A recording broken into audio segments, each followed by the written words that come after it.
today's podcast. My name is Pandey from grade 8E studying at Sunbeam School, Balliyan. We feel truly honored to have with us a dynamic leader, a compassionate mentor, and a visionary educationist, Mrs. Pratima Gupta, the Assistant Director of the Sunbeam Group of Educational Institutions, Varanasi. Pratima ma'am believes that education in its purest form is an eternal quest for perfection. With a rich background in psychology, psychiatry, and counseling, she has revolutionized the learning background at Sunbeam by introducing innovative pedagogies, curriculum development, arts and aesthetics, and developmental psychology into classroom practices. When not engaged in her professional responsibilities, Pratima ma'am loves reading, writing, traveling, and music, living life with the same passion and curiosity she brings to her work. She was also honored as the iconic women creating a better world for all in Egypt 2020. So now, with this, let's introduce you to the ever-inspiring Mrs. Pratima Gupta ma'am. Thank you, Ayana, for that very exhaustive kind of an introduction. I am overwhelmed and I cannot wait to hear your questions. Okay, so we start with the questions? Sure, bring it on. Okay. Having an army family, you've grown up in that. So how did discipline and honesty shape your journey as an educator or leader? So, being in the army cantonments and watching my father go about discharging his duties, I learned that when it comes to work, honesty and discipline are the two core values that can never ever be compromised. Anything and everything can be tweaked, but where it comes to discipline, you have to follow it in terms of being punctual for your work, showing up at work in a certain demeanor, carrying a certain mindset to work, and then with that, you have to be honest. We are amongst people. Like I saw my father leading the soldiers, and I knew that he dealt each one of them with objectivity and with rationale. There was compassion, of course, but what I witnessed was that the army is very stern and strict about following rules and being very honest about their commitment.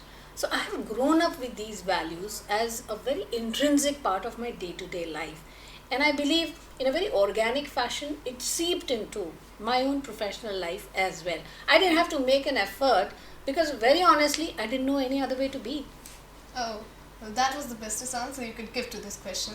So moving on, secondly, I would like to ask, today's youth often struggle with stress, peer pressure, and communication gaps with their parents. How do you think school plays role in bridging these issues? See, what has happened now is that the youths today, we are talking about young adults, we're talking about adolescents, we're talking about the middle school children also, they're going back to a very different home.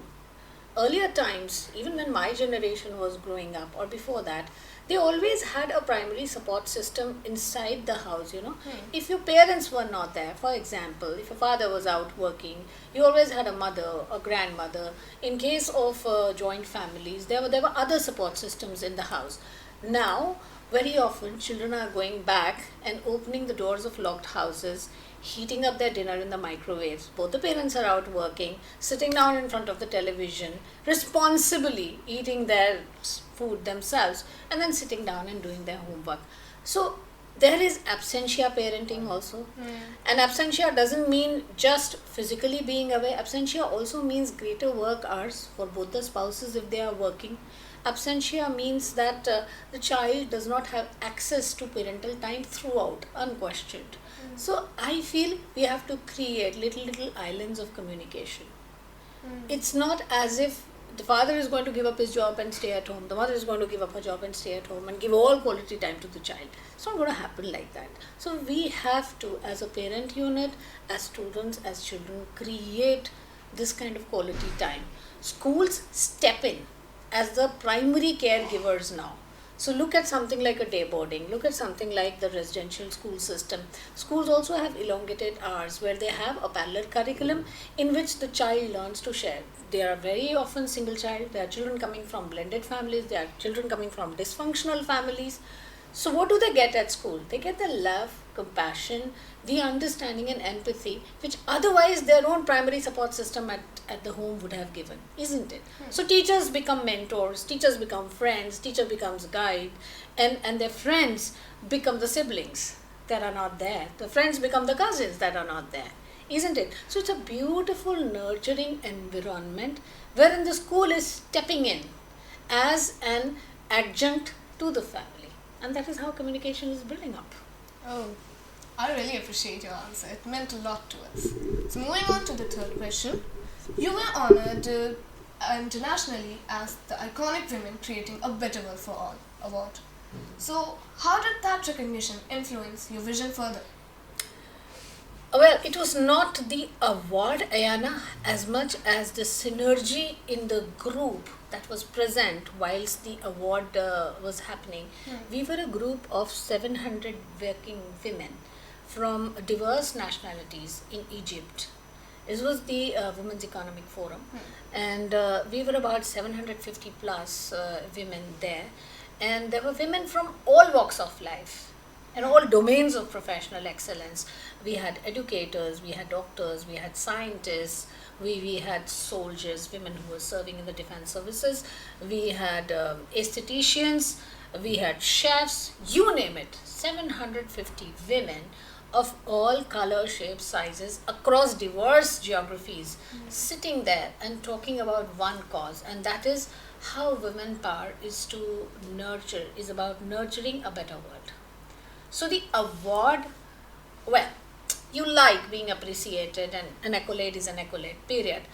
But the very fact that there are so many like you who are making a difference quietly but firmly in a world, listening to their stories, understanding the kind of tragedies and debacles and adversities they have overcome to carve a niche of excellence for themselves, how they have overcome their own personal struggles.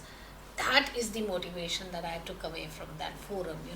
I came back from Egypt so rejuvenated and so full of belief. And that was the time, mind you, when the COVID had just started.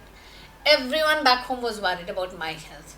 And believe me, none of us at that point of time fell ill. We came back. We came back with such rich experiences. I loved being a part of that forum. It instilled in me the faith, reiterated the faith. Be the change that you wish to see in the world. And anyone can do it. Well, that was a pretty nice answer. Thank you. So lastly, ma'am, what message would you like to convey to our students and educators about balancing discipline, education and emotional well-being? Well, at the core of it all stands the individual. You may be an educator, you may be a philosopher, you may be a 15-year-old adolescent, you may be anyone. What are you when you are with you is my question.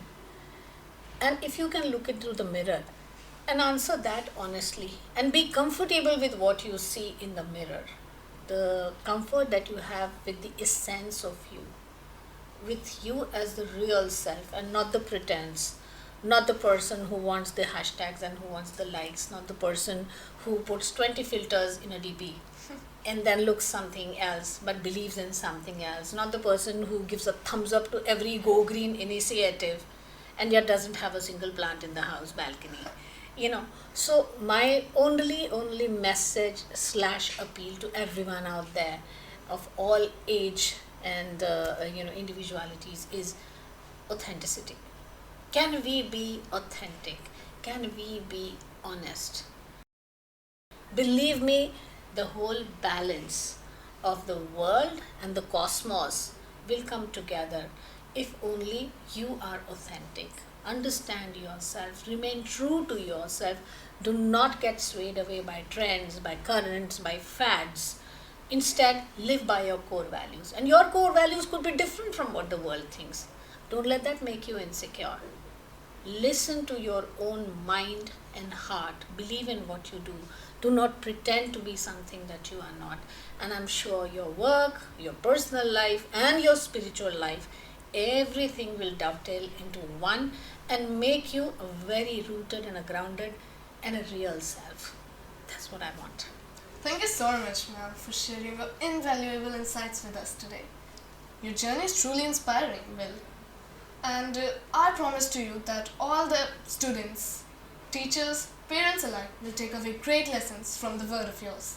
On behalf of the Sunbeam Balia family, I extend heartfelt gratitude to you for joining us today on this podcast. Thank you, Ayana. I wish luck to the Sunbeam Balia fraternity. You're doing a great and a wonderful work for the cause of education.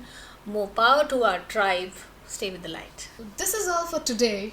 I hope you like it, and the next time we will be there with a vibrant personality. And so stay tuned with us. Jai Hind.